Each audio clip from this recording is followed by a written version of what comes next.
Thank you. It was.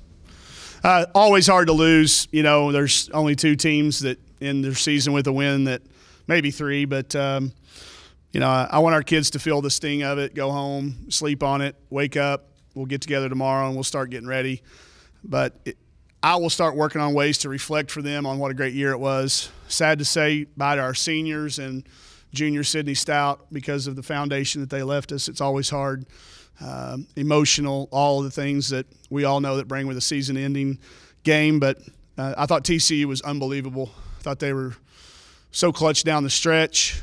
Okonkwo was maybe as hard to guard as any 6-foot kid we've seen all year. There's a reason that I think this should have been an NCAA tournament game, not NIT third round, but we thank the NIT for putting it on and letting us play. Both of us, I've got a lot of respect for Reagan, her staff, Hannah, Abby, and Brittany. They do a great job. And to lose to them's no. If you're going to lose, let's lose to those guys. And I hope they go win this whole thing now. I guess we're going to say it's no disgrace to lose to them. You sort of cut yourself off. I don't think so. I mean, I think this is a team that, you know, we were in the debatable 8 together. I don't know. Maybe we're at home, we get a slight advantage, but it's a team I watch play all year long. They're a really, really good basketball team. And I think they showed that. What they are good at. They get Jordan Moore in foul trouble, a kid that's huge for them, and they just kept coming at us. They weathered our runs. And I just said it out loud in the media, or talking to Phil out there. I think the culmination of 37 games in Italy finally reached the point of diminishing returns. It's been a great thing for us to have gotten together for a long, long time. But it finally started to catch up to here when you start looking back and playing 37 games plus 2 exhibitions plus a bunch of games in Italy and extra days of practice. But I wouldn't trade it and I wouldn't change it. You know, not for one more win, not for one more win whatsoever. I hate it that we turned it over down the stretch. I think we turned it over 3 of the last 4 or maybe 4 of the last 5 possessions. And that's hard because that's not our identity. And up until that point, we hadn't turned it over many times. So I think we were just trying so hard. They were trying so hard to do the right thing, so you can't fault them. But I do think the longevity of 37 games and a trip and the extra practices did finally start to catch up with us a couple weeks, about a week ago. How do you feel like their size played against you? Because she said she thought her team played harder and stronger, but maybe the size worked against them at times. We've learned to play against it. You know, if you're always 5'3", you're always 5'3", and they're not used to seeing it. I think at times it did, but I think it wore us down. The 16 offensive rebounds, and not just that number, but when they were crucial. They were clutch.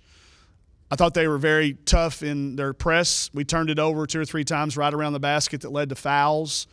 And yeah, I wouldn't disagree with her that they were stronger and tougher. I mean, just what made her so difficult to guard? Because she's a combination of speed and athleticism and quickness. We coached against her as a freshman when she was at USC, and we couldn't guard her then either. So she was our greatest concern. And, you know, when a kid that is your greatest concern puts up 36 and 14, we were putting 2 people in to double team her at the end of the game, and we couldn't even double team her to keep her from getting the ball.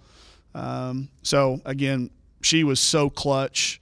So she is one of those kids that, like some of the kids that we have, are matchup problems, and she won that matchup. Yeah, she came in averaging 13. I mean, what did she do to go off for 36? Well, Jordan didn't play as much. You know, when she got those 2 fouls, she only played 16 minutes, so they had to go to her. I think a lot of times those 2 guys play together. And, you know, obviously that's not our strength is around the basket, and I thought they did a good job of putting it in there. But, I mean, she errs from the foul line. You know, she gets there 13 times. She hits 4 out of 7 threes. It's not always just her size. It's her athleticism. And she's really, really become a great player. She was a good player ever since she came out. They just found a great way to use her. Reagan did. I know for free throws. That's been a big part of y'all's game, and they got you there tonight. Kind of what do you think happened there? Where they yeah, we didn't get to the foul line early like we usually do, and it's rare that in 37 games, I think we've only one other team's been to the foul line more times than we have in those games. We had to foul some late too, so some of that number's a little bit skewed because we were trying to foul. But I thought they got there when they needed to. But that goes to show when they get you spread out. They are very, very identifiable in what they do and so good in it. Lauren Hurd leads her team, does what she does. Kiana Ray does what she does. Jade Woods does what she does, and they just stay within what they do. And I think that's what teams that are playing this time of the year do, and they did it really well. Coach, what do you think of the crowd atmosphere like tonight? Again, it's the difference for us. We would have got beat 25 tonight if they hadn't have been here. No question. We'd have gotten beaten 25 points. When they jumped out on us, and we would have gotten beat. Instead, they brought us back, kept us in it, kept it close. The crowd has been the difference maker for us. We thought if we could get into the last 4 minutes that our adrenaline would carry us, and we just didn't give them any reason to cheer for us. We turned it over. If we would have made one of those in transition, the top would have come off this place. I thought we kept battling. We got it to 1 there a couple times, but they made their free throws. So our kids didn't quit. They kept playing down to the buzzer. But the crowd has been the difference for us in all these NIT games. And I hope that everybody will realize that and see that next year when we open with whoever we open with, what a difference it makes for our kids on a nightly basis, not just in the end of the year. Coach, kind of back to that last, you guys did everything right. You're hitting some big threes, but have you ever been in a game where they just would not even relinquish one free throw from you? Yeah. You guys were doing what you're supposed to do, you know what I mean? Yeah, it's like watching ourselves. That's what you're supposed to. 23 out of 25. They never gave us a one possession game. We get it to 2 possessions. We never could get it to a 1 possession when you worried about them kind of freezing, getting a little tight. I thought they went up there with a lot of confidence. We never could get the right kid fouled either. That's coaching, and I'll fix that this summer. We'll work on that. We got to do better on inbounds defense when we're trying to foul somebody. We don't foul a lot, so it was unfortunate. We looked up and we didn't have any team fouls when we needed to start fouling. So that milked a good 30 to 45 seconds off the clock. Probably should have started taking a few fouls a little bit earlier in the half, but the game was still close. So, we'll probably beat ourselves up as coaches more than we're going to let the team beat themselves up. Like on the 3-shot foul, if Colfrey had made the first 2 of those, would you have thought of missing the third on purpose? No, not with 8.7. It was right in that window. She was not trying to miss. If she made all 3 of them, we were going to try to get a quick steal because the jump ball arrow was still ours. We were going to try to tie it up, quick foul, because, again, when you got Monk and Galden, we had gone 4 guards or 5 guards. We took Kiera and Taylor out there down the stretch, so we had 5 guards. As long as there was more than 5 seconds, we were going to try to play for a hope for a miss and keep it a 1-possession game. But if she'd hit all 3 of those, it would have gotten really interesting. Yeah. We've talked a lot the last 2 weeks about the fans, the atmosphere building this thing, just the ride that you guys went on the last couple of weeks and where this program is now compared to where it might have been had you not had this run. I think we'll start to sense that in recruiting this summer. We're working really hard in that area. I think we'll find out exactly what it did mean. I know that we're sitting in a lot of homes, and I'm able to show them pictures of crowds that are not airbrushed men crowds. Know what I'm talking about? They're women's crowds. They're games that just happen. They're video footage that you guys shoot for us, and it's invaluable. I think we'll start to sense that, with this in that area. I think you'll see it in our early crowds next year. I think you'll see it in how hard our kids will work this offseason because they got just a taste of it. They all talked about the difference in our last regular season games, our last SEC games in this tournament. There's no question we captured a lot of new fans, and we'll work really hard this summer to make sure we keep them, that this isn't just the last thing. Our banquet will be outstanding. We've got so many things to celebrate. We do fun categories like the No Award, the No Yes Award, and the things like that. We're going to have a lot of nominees this year that we didn't have.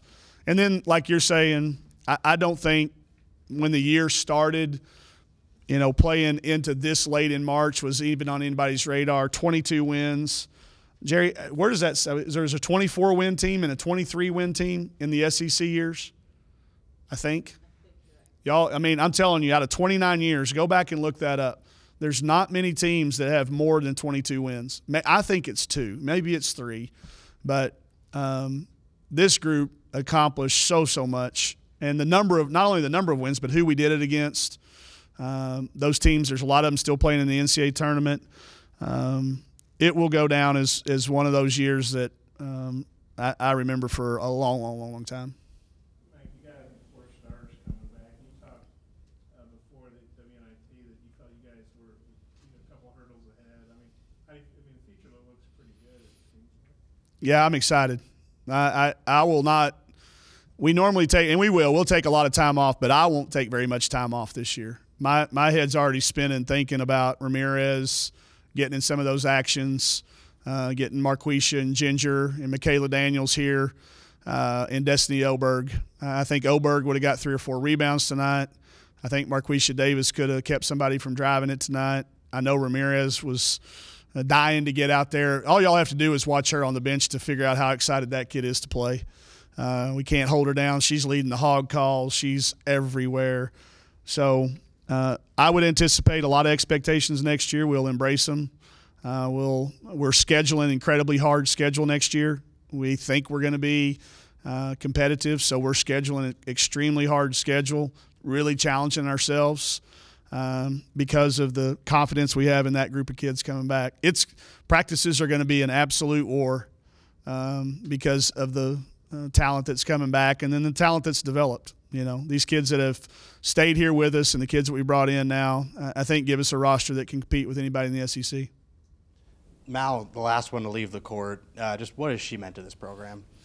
A legacy, stayed. Could have left when a lot of people were leaving in a day and time when it's the easiest thing to do is walk over and put your name in the portal. I just love saying that word, portal. It would have been so easy for her to do that, but she didn't. She stayed, and I'm not that I have anything to say about it, but those men's basketball players have been a part of what we've done all year long. You saw how many of them were here at our game. Encouraged every one of them to do what Mal did, be the part that stays, and it will be rewarded. Mal's not going to be able to walk around Little Rock without being recognized. She's not going to be able to walk around. Everybody in Fayetteville knows Mal. Everybody in the state of Arkansas knows Mal. And what Bailey has done as well, that's a kid that is given so many things that don't show up on a stat sheet. She sacrificed a lot as a senior. She did a lot for us as a junior, and she stayed. Raven coming in here for 2 years, giving us another Arkansas kid that understood what it meant to be a Razorback. And then, Sid, even though she's got 1 year of eligibility, is going to be transferring. The stuff that she did in practice, the things that she did for us, the sacrifices she made going from a walk-on to a scholarship back to a walk-on, she made sacrifices that we can't ever repay them. If we ever win a championship of any kind, I'll be buying those 4 guys rings. I will, all 4 of them, because we couldn't have jumped all those hurdles without the individual sacrifices they all made. Thank y'all, everybody, too, for a great year. Appreciate y'all's coverage. It was awesome.